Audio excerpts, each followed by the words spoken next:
Bismillahirrahmanirrahim. Alhamdulillahi rabbil alamin. Wa bihi nasta'inu ala umurid dunya waddin. Wa sallallahu wa sallam wa baraka wa an'am ala nabiyyina Muhammadin wa ala alihi wa ashabihi ajma'in. Amma ba'd. Ma'asyira al-muslimin wal muslimat rahimani wa rahimakumullah. Di pertemuan perdana setelah Ramadan dan juga Idul Fitri, kita bersyukur kepada Allah Jalla wa'ala atas nikmat, rahmat dan kasih sayang Allah Subhanahu wa ta'ala kepada kita, sehingga pada kesempatan yang mulia ini kita akan melanjutkan pelajaran rutin kita membaca kitab fikih sederhana yang dibangun di atas dalil kitabullah maupun sunnah Nabi SAW yang ditulis oleh sejumlah para al-ulama. Kemudian salawat dan salam semoga senantiasa tercurahkan kepada Nabi kita yang mulia dan Rasul kita tercinta Muhammad ibn Abdullah sallallahu alaihi wasallam, kepada para istri-istri beliau, para sahabatnya, dan kepada sesiapapun yang mengikuti jejak mereka dengan baik sampai hari kiamat kelak. Ma'asyara al-muslimin wal muslimat rahimani wa rahimakumullah. Pada kesempatan yang mulia ini kita masuk kepada pembahasan yang baru, tepatnya di kitab yang ke-10, ya, di mana penulis rahimahumullah di dalam kitab yang ke-10 ini membawakan masalah kitab al-jinayat. Kitab al-jinayat yang artinya adalah tindak kriminal. Di bawah kitab al-jinayat ini ada 3 bab. Yang pertama adalah bab al-jinayat itu sendiri. Kemudian bab yang kedua adalah ad-diyat. Dan yang ketiga al-qasamah. Ya. Nanti biidznillah tabaraka wa ta'ala bab demi bab di bawah kitab al-jinayat ini akan kita baca. Bab yang pertama seperti yang kita dengarkan tadi, di mana penulis rahimahumullah mengatakan, yaitu tentang al-jinayat. Seperti biasa dalam setiap babnya penulis rahimahumullah membawakan beberapa bagian ataupun masalah. Yang pertama di sini adalah tentang definisi daripada al-jinayah itu sendiri, kemudian pembagiannya. Kita baca saja. Al-mas'alatul ula ta'rifu al-jinayati wa aqsamuha. Masalah atau bagian yang pertama yaitu definisi, pengertian daripada al-jinayah dan juga pembagiannya. Bagi antum dan antunna seperti biasa yang mengikuti kajian ini dengan kitab terjemahan, silakan buka halaman 543 dan seterusnya. Ya, kita ulangi. Ta'rifu al-jinayati wa aqsamuha. Definisi al-jinayah dan juga pembagiannya. Jadi dalam bagian atau masalah yang pertama ini ada 2 poin yang ingin dijelaskan oleh penulis. Yang pertama, tentunya definisi atau pengertian daripada al-jinayah itu sendiri. Kemudian yang kedua adalah pembagian jinayah. Penulis rahimahullah mengatakan al-jinayatu jam'uha jinayat. Wahia lughatan at-ta'addi ala badanin aw malin aw ird. Ya. Al-jinayah jamaknya adalah jinayat, dan dia di dalam bahasa Arab maknanya adalah at-ta'addi. At-ta'addi yaitu sesuatu yang melampaui batas atau pelanggaran, ya. At-ta'addi ala badanin, melampaui batas atau pelanggaran terhadap tubuh ataupun harta, ataupun kehormatan.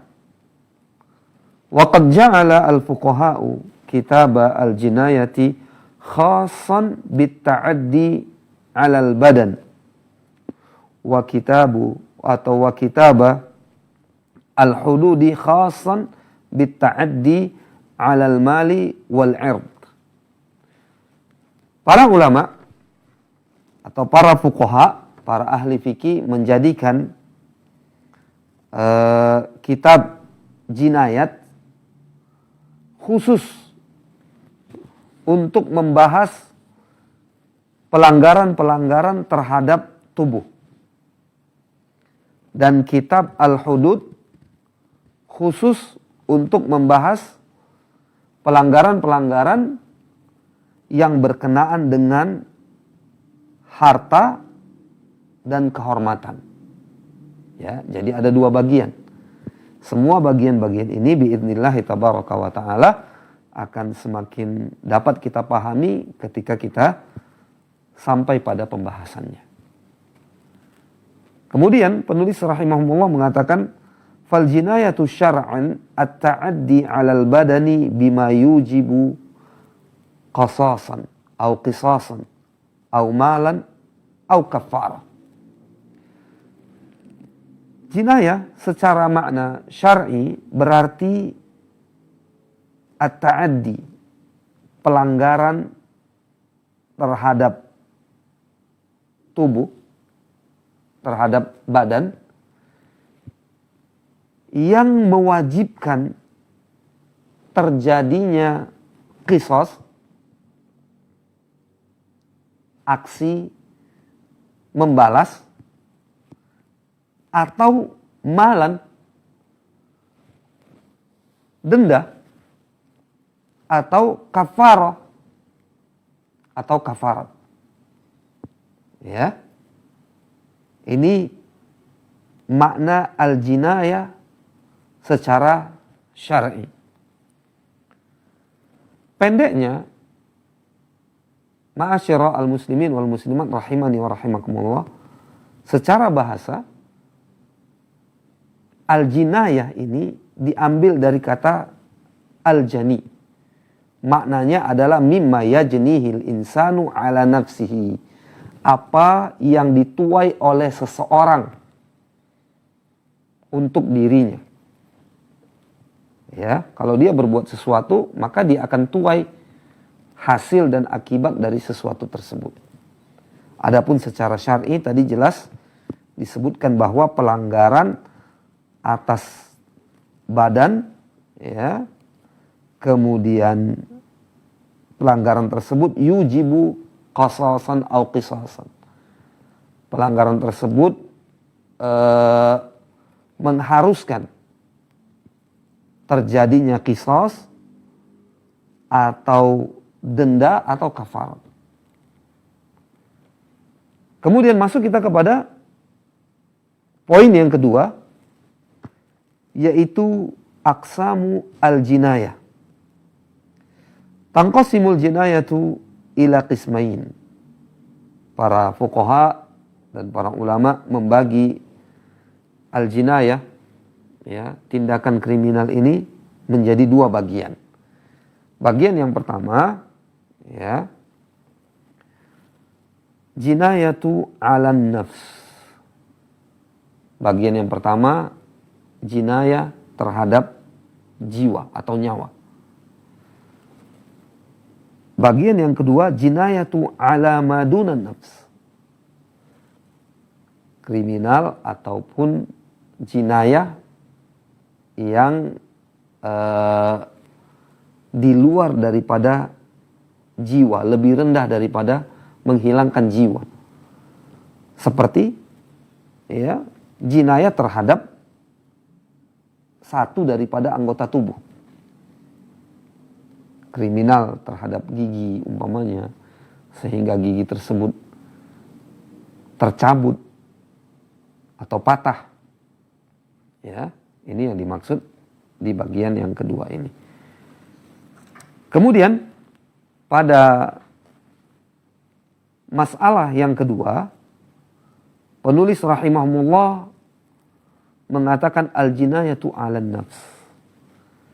Kemudian dijelaskan apa yang dimaksud dengan kriminal terhadap nyawa atau jiwa. Ya, ini perlu untuk kita garis bawahi agar kita paham dan mengerti bahwa hifdzun nafs, menjaga jiwa, bagian daripada yang diperhatikan oleh syariat. Artinya tidak boleh sembarangan membunuh seseorang, menumpahkan darahnya, tidak boleh sembarangan. Dengan kita baca nanti apa yang dipaparkan oleh penulis, semoga kita semakin paham betapa sangat berharganya jiwa seorang muslim dalam pandangan Islam. Tidak boleh dilenyapkan, tidak boleh dibunuh seorang muslim itu tanpa alasan yang benar. Haram hukumnya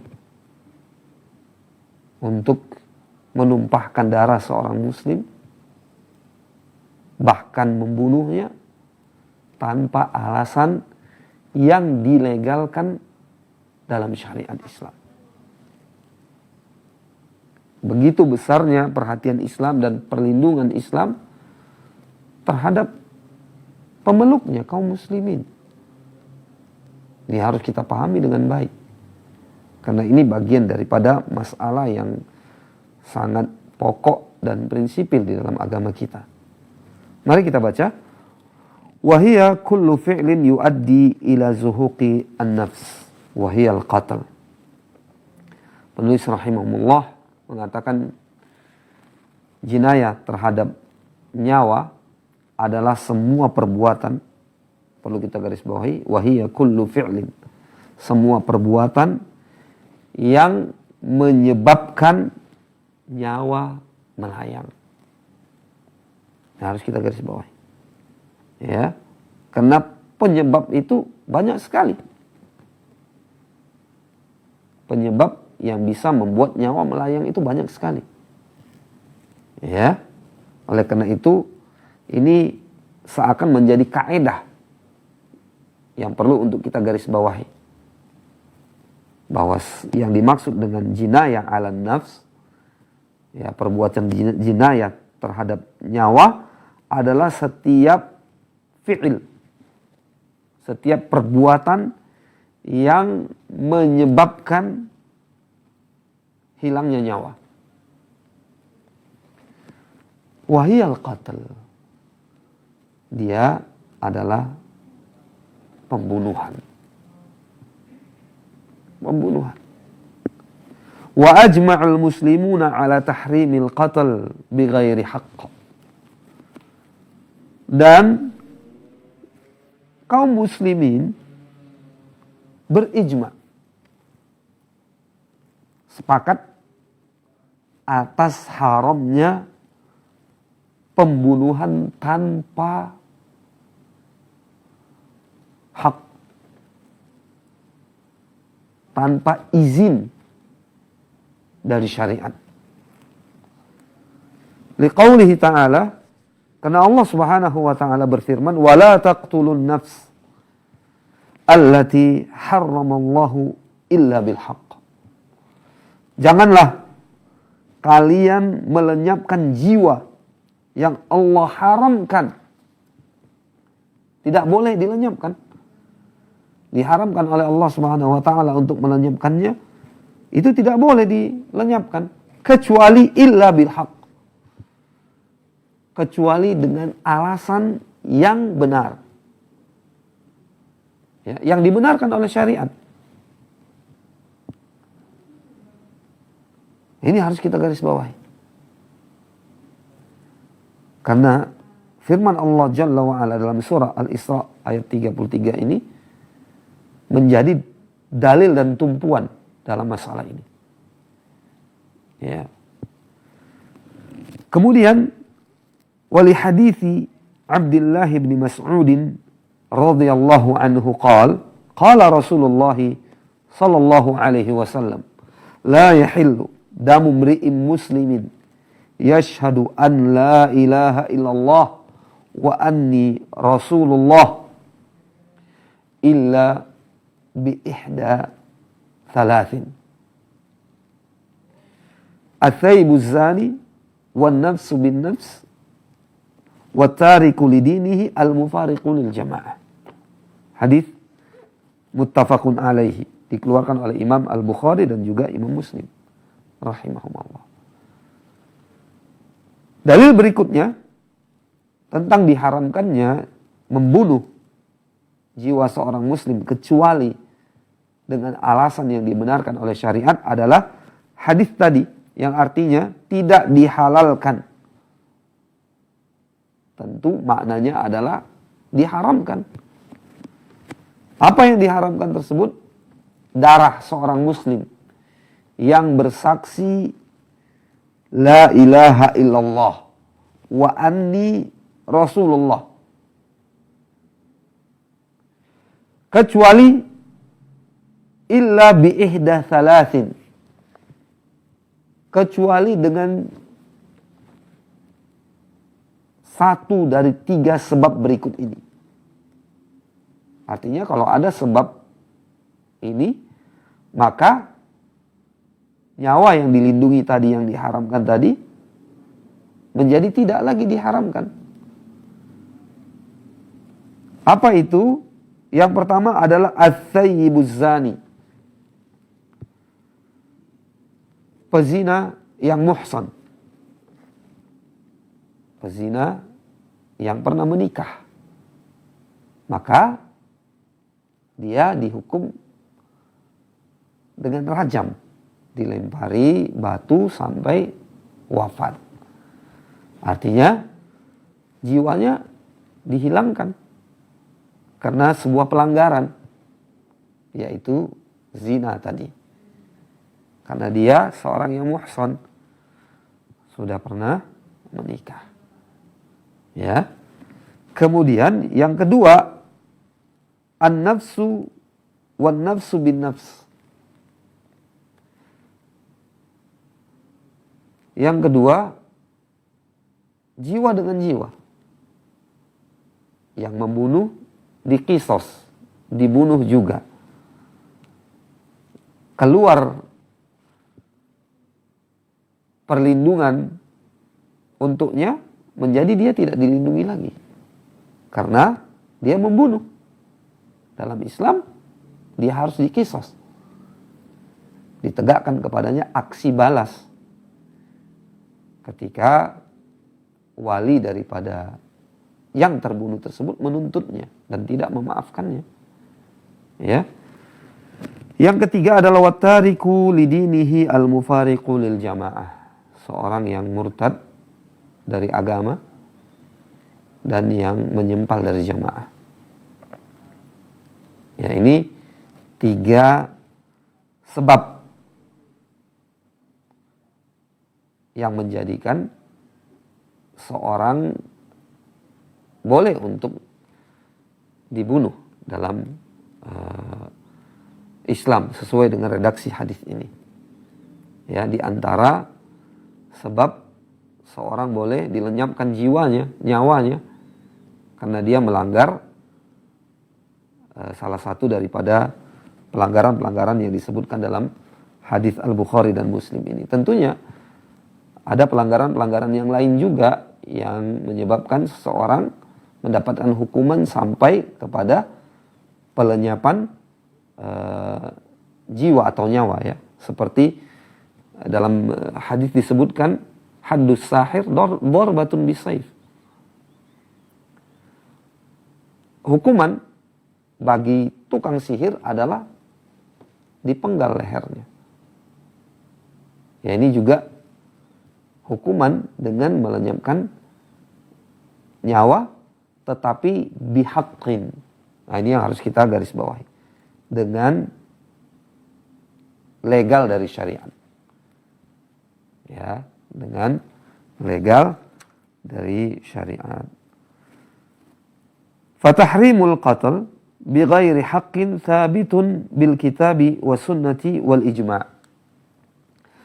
Pengharaman, diharamkannya membunuh tanpa hak, tanpa alasan yang benar dari syariat, valid dengan dalil kitab dan sunnah serta ijma'. Ya, nah ini dalil yang dibawakan oleh penulis tentang jinayah 'alan nafs. Kemudian penulis rahimahullah menyebutkan, atau kita simpulkan saja pada bagian yang telah kita bacakan tadi, bahwa dalil-dalil di atas baik dari Al-Quran maupun hadis serta ijma' kaum muslimin tentang haramnya membunuh seorang muslim ya tanpa alasan yang dibenarkan oleh syariat, ya,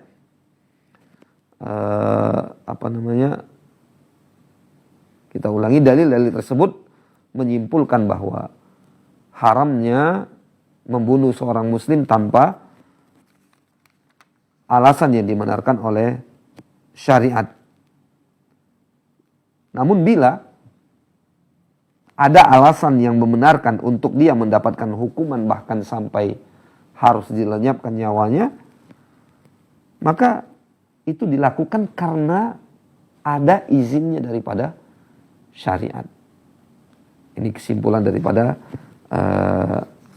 masalah yang kita bacakan tadi. Wallahu ta'ala alam. Kemudian penulis rahimahullah mengatakan hukmu qatilin nafs bighairi haqq. Hukum pembunuh orang lain tanpa hak, tanpa alasan yang benar. Hukum membunuh orang lain tanpa alasan yang benar. Idza qatala syakhsan muta'ammidan bighairi haqq fa hukmuhu annahu fasiq. Lirtikabihi kabiratan min kabairi adz-dzunub. Wa qad 'azzama Allahu sya'nal qatl. Faqala subhanahu wa man qatala nafsan bighairi nafsin aw fasadin fil ardh faka'annama qatala an-nasa jami'a. Apabila seseorang membunuh orang lain bighairi haq, tanpa alasan yang benar, secara sengaja, ya, apabila seseorang membunuh orang lain secara sengaja tanpa alasan yang benar, maksudnya tanpa alasan yang dibenarkan oleh syariat, maka pembunuh ini hukumnya dia sebagai seorang yang fasik, ai fid dunia. Dihukumi dia di dalam dunia ini sebagai seorang yang fasik. Kenapa? Karena dia melakukan salah satu daripada dosa besar, yaitu membunuh tanpa alasan yang benar. Wa qad 'azzama Allahu sya'nal qatl. Di mana Allah Subhanahu wa taala juga menjadikan urusan membunuh ini sebagai urusan yang besar. Bukan urusan sepele.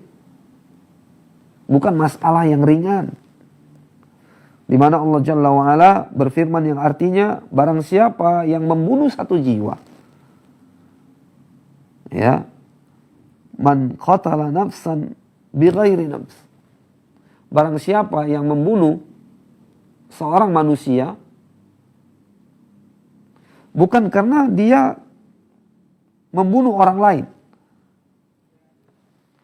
ya, atau bukan karena dia juga membuat kerusakan di muka bumi ini, maka seakan-akan orang yang membunuh itu telah membunuh manusia seluruhnya. Faka'annama qatalan nasa jami'a. Kenapa demikian? Karena dia meremehkan perkara membunuh dan menumpahkan darah.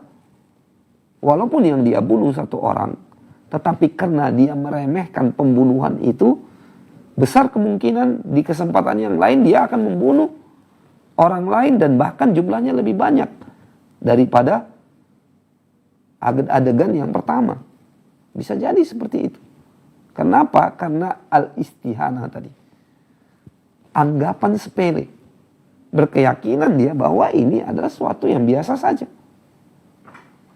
Sebagaimana dia mungkin menepok dan memukul seekor nyamuk, dia menganggap demikian juga sama-sama memiliki jiwa, ya, memiliki kehidupan. Nyamuk memiliki kehidupan, jiwa, manusia juga demikian. Akhirnya dia faka'annama qatalan nasa jami'a. Karena anggapan sepelenya itu terhadap nyawa orang lain, dia seperti orang yang membunuh manusia seluruhnya.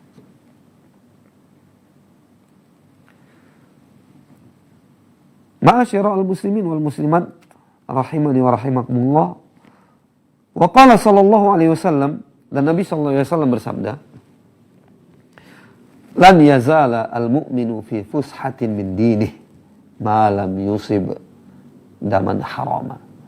Seorang mukmin, lan yazala al-mu'minu fi dinihi atau fi fushatin min dinih, seorang mukmin senantiasa dalam kelapangan agamanya, malam yusib daman harama, selama dia tidak menumpahkan darah yang haram. Kemudian Allah Subhanahu wa taala berfirman, "Wa man yaqtul mu'minan muta'ammidan fajazaohu jahannam khalidan fiha." An-Nisa ayat 93. Khalidan fiha wa ghadiballahu alaihi wa la'anahu wa a'adda lahu 'adzaban 'azima. Yang artinya, dan barang siapa yang membunuh seorang mukmin dengan sengaja, maka balasannya sebagai berikut. Yang pertama, ya, fajazaohu jahannam. Neraka jahannam, khalidan fiha. Dia kekal di dalamnya. Nanti akan kita ulas berangkat dari kata khalidan fiha ini, ya. Kemudian wa ghadiballahu alaihi, Allah murka kepadanya, melaknatnya dan menyiapkan untuknya azab yang besar. Ini sungguh sangat mengerikan, hadirin rahimani wa rahimakumullah. Ya. Kita garis bawahi kata khalidan fiha pada ayat An-Nisa 93 ini, ya. Karena di sini kita lihat atau kita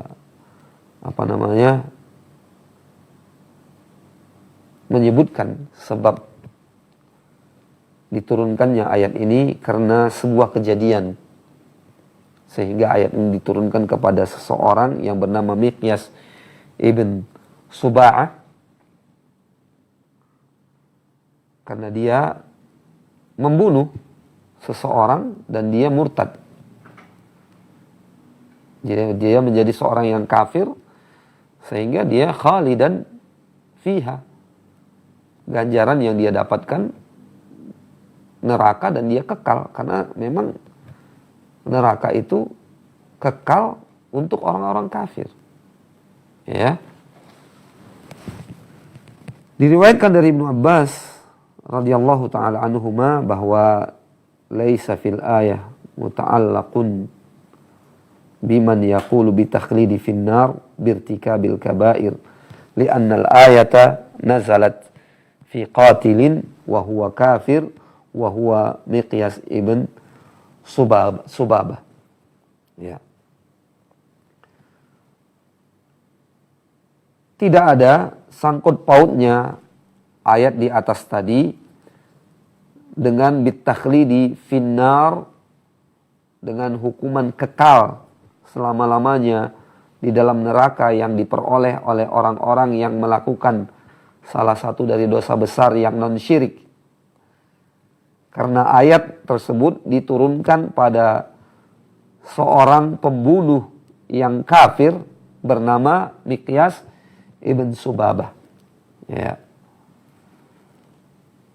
Nah, jadi jelas bahwa yang akan disebutkan oleh penulis ini tidak berseberangan dengan makna ayat. Apa itu yang disebutkan oleh penulis? Wa amruhu ilallahi ta'ala. Setelah tadi si pembunuh tersebut yang membunuh tanpa alasan yang benar, dicap sebagai seorang fasik di dunia, kemudian di akhirat dia akan mendapatkan sejumlah hukuman yang disebutkan dalam ayat An-Nisa tadi, ya, ayat 93. Kemudian penulis mengatakan wa amruhu ilallah, dan urusannya dikembalikan kepada Allah Subhanahu wa taala. Setelah diancam tadi dalam ayat An-Nisa 93 dari mulai fajaza'u jahannam khalidan fiha, dia akan diberikan neraka jahanam, ya, dan dia kekal di dalamnya. Karena kekal di dalamnya di sini maksudnya sebab diturunkannya ayat tadi untuk pembunuh yang kafir. Ya. Kemudian amarah Allah untuknya laknat Allah dan disiapkan untuknya azab yang besar. Adapun jika pembunuhnya itu seorang mukmin, maka di dunia dia fasik. Sebagaimana yang disebutkan oleh penulis tadi. Supaya kita jangan bingung, ya. Seakan konteks ayat berseberangan dengan apa yang disebutkan oleh penulis. Tidak. Ya. Telah diluruskan tadi bahwa kata khalidan fiha di sini berkenaan dengan seorang pembunuh yang kafir. Ya, sehingga dia kekal di dalam api neraka jahanam karena memang dia kafir, dan orang kafir memang kekal di dalam neraka. Adapun seorang yang mukmin tapi dia melakukan pembunuhan, maka di dunia dia fasik, serta di akhirat kata penulis wa amruhu ilallahi ta'ala. Urusannya di akhirat diserahkan kepada Allah Subhanahu wa taala sepenuhnya. Insya'a 'adzabahu, apabila Allah berkehendak untuk mengazabnya, menghukumnya, maka itu urusan Allah Subhanahu wa taala. Wa insya'a ghafara lahu.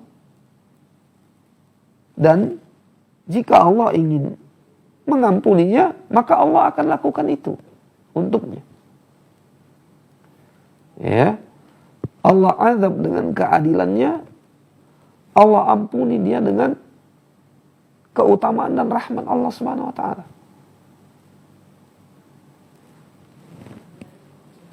Liqaulihi ta'ala, karena Allah Subhanahu wa taala berfirman, innallaha la yaghfiru an yushraka bihi wa yaghfiru ma duna dzalika liman yasha. Yang artinya sesungguhnya Allah Subhanahu wa taala tidak mengampuni dosa syirik, dan wa yaghfiru ma duna dzalik liman yasha. Dan Allah mengampuni dosa selain syirik bagi orang yang Allah kehendaki. Fahuwa dakhilun tahtal masyiah. Orang mukmin yang membunuh tadi, dia masuk di bawah kehendak Allah Subhanahu wa taala. Tadi kalau Allah ingin azab dia, itu hak Allah Subhanahu wa taala.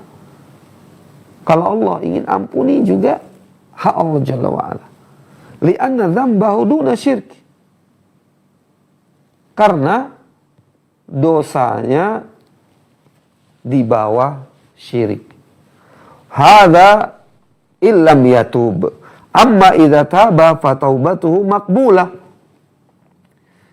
Liqaulihi azza wa jal, qul li'ibadiyalladzina asrafu ala anfusihim la taqnatu min rahmatillah innallaha yaghfiru dzunuba jami'a innahu huwal ghafurur rahim. Ya.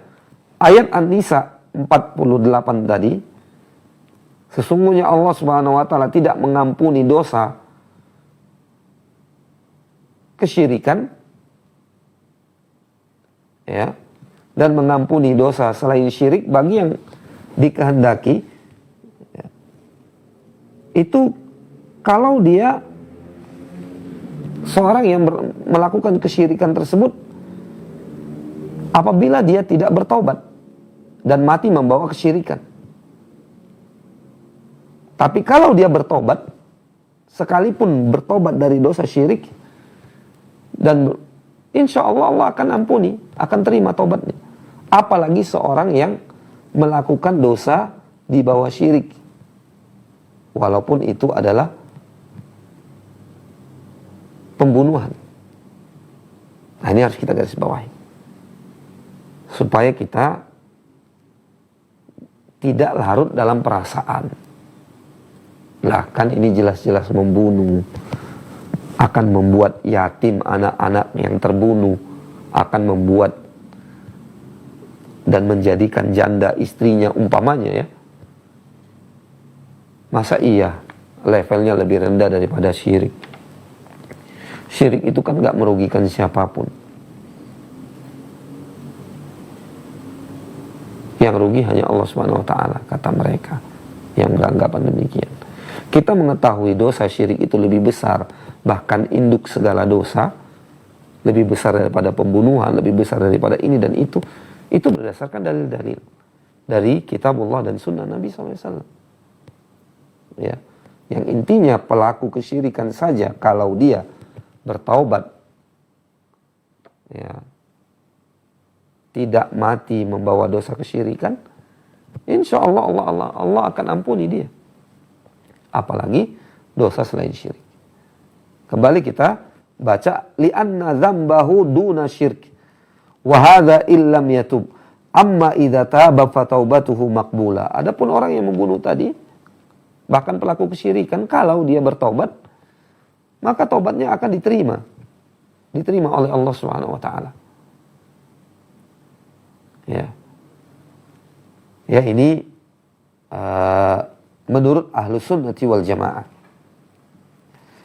Allah Jalla wa Ala mengatakan, wa inni laghaffarun liman taba wa amana wa amila salih.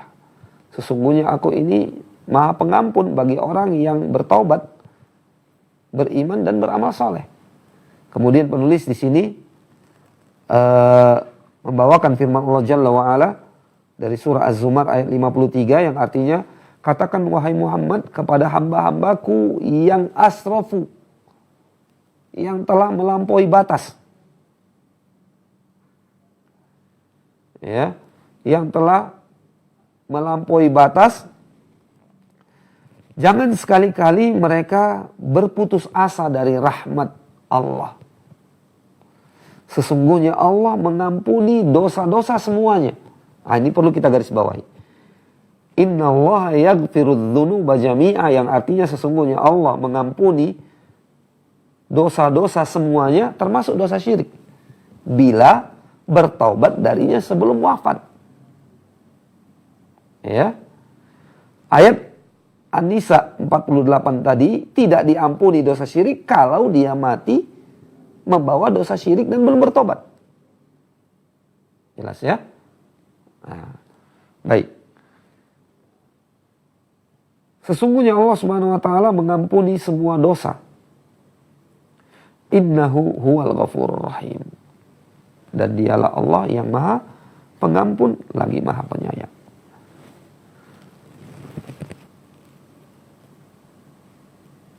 Walakin la yasqutu haq atau la yusqatu haqqul maqtuli fil akhirati bimujarradi taubati al-qatil. Penulis menandaskan di sini, akan tetapi hak pihak terbunuh tidak gugur di akhirat hanya sebab tobatnya pihak pembunuh. Nah, ini perlu juga untuk kita garis bawahi. Ya, para ulama memberikan penjelasan, iya, pembunuh bila dia bertaubat, maka urusan dia kelar dengan Allah Subhanahu wa taala. Dan tersisa hak serta tuntutan wali dari yang terbunuh, kerabatnya kah? Ya. Dan wali-walinya. Bila wali-wali tersebut, keluarganya umpamanya menempuh jalur qisas, maka itu dilakukan. Atau menempuh jalur dia, tebusan, maka itu dilakukan. Atau bahkan mereka mengampuninya. Ya. Maka lepaslah hak Allah, lepaslah hak keluarganya, walinya. Tinggal satu lagi. Wa haqqul maqtul. Hak yang terbunuh. Minta maaf, dia sudah meninggal. Gak bisa. Ya. Disebutkan oleh sebagian para ulama, maka Allah Subhanahu wa taala akan memuliakannya karena dia terbunuh. Kemudian memberikan kepadanya kebaikan atau mengampuni kesalahan-kesalahannya sampai dia ridho pada hari kiamat kelak. Poinnya adalah ini hak dan tuntutan dari yang terbunuh sulit sekali untuk dihilangkan. Ini menunjukkan bahwa sekali lagi masalah penumpahan darah, pelenyapan jiwa ya, ini masalah yang besar dan serius dalam Islam. Maka jangan main-main dalam masalah ini. Ma'asyira al-muslimin wal muslimat rahimani wa rahimakumullah. Kita berhenti pada titik ini, namun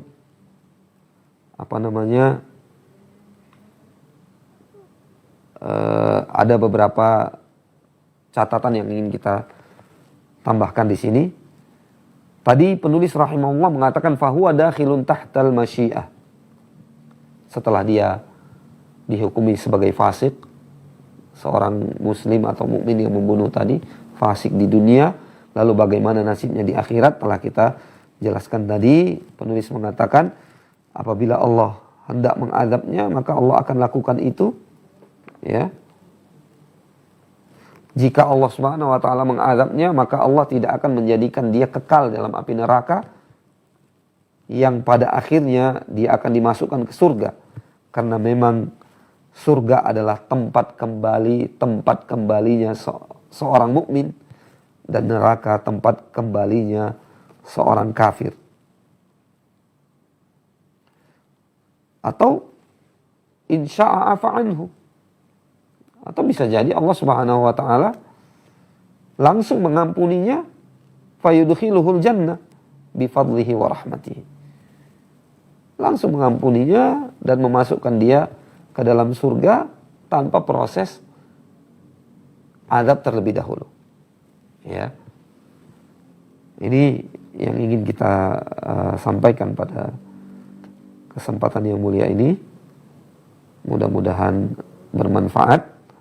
Wassallallahu wasallam wa baraka wa an'ama ala nabiyyina Muhammad wa ala alihi wa sahbihi ajma'in. Wa akhiru da'wana anil hamdulillahi rabbil alamin.